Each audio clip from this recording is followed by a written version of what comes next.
মিশুদি কি রান্না হবে? ও মিশুদি বলে যাও। চিকেন রান্না হবে। কত কেজি চিকেন? 15 কিলো চিকেন রান্না হবে। দেখো ভাই 15 কেজি দেখো চিকেন আছে। তেল চলে গেছে। তেল চলে গেছে একদম পরিমাণ মতন, তাই তো? এখন তেজপাতাও চলে গেল, দেখতে পাচ্ছ? এই যে পেঁয়াজ চলে গেল।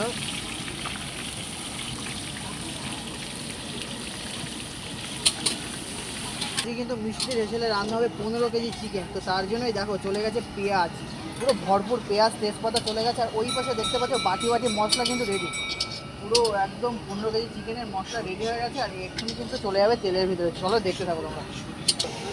রসুন চলে যাচ্ছে, দেখতে পাচ্ছ? চামচ চামচ রসুন, মাখো মাখো রসুন, পুরো মাখনের মাখনের মতন মতন লাগছে, দেখতে। দাদা? হ্যাঁ পুরো মাখো। রসুনটা দিয়ে ভাজা করে নিতে হবে, তাই তো?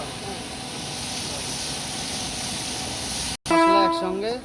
ও হো দেখো, লাল লাল লঙ্কার বাটা। লাল লাল ঝাল ঝাল, তাই তো? মিশুদি, যারা এই মাংসটা রান্না করে দিয়েছে তারা কি এখানে বসে খাবে না নিয়ে যাবে পার্সেল করে? নিয়ে যাবে, তাই তো? এই এই গামলাতে করে নিয়ে যাবে নাকি, বড় বড় গামলাতে? দেখো এবার বাটি ধোয়া জল দিয়ে দিল। কালারটা দেখো, লাল লাল ঝাল ঝাল, লাল লাল ঝাল ঝাল যাবে কিন্তু।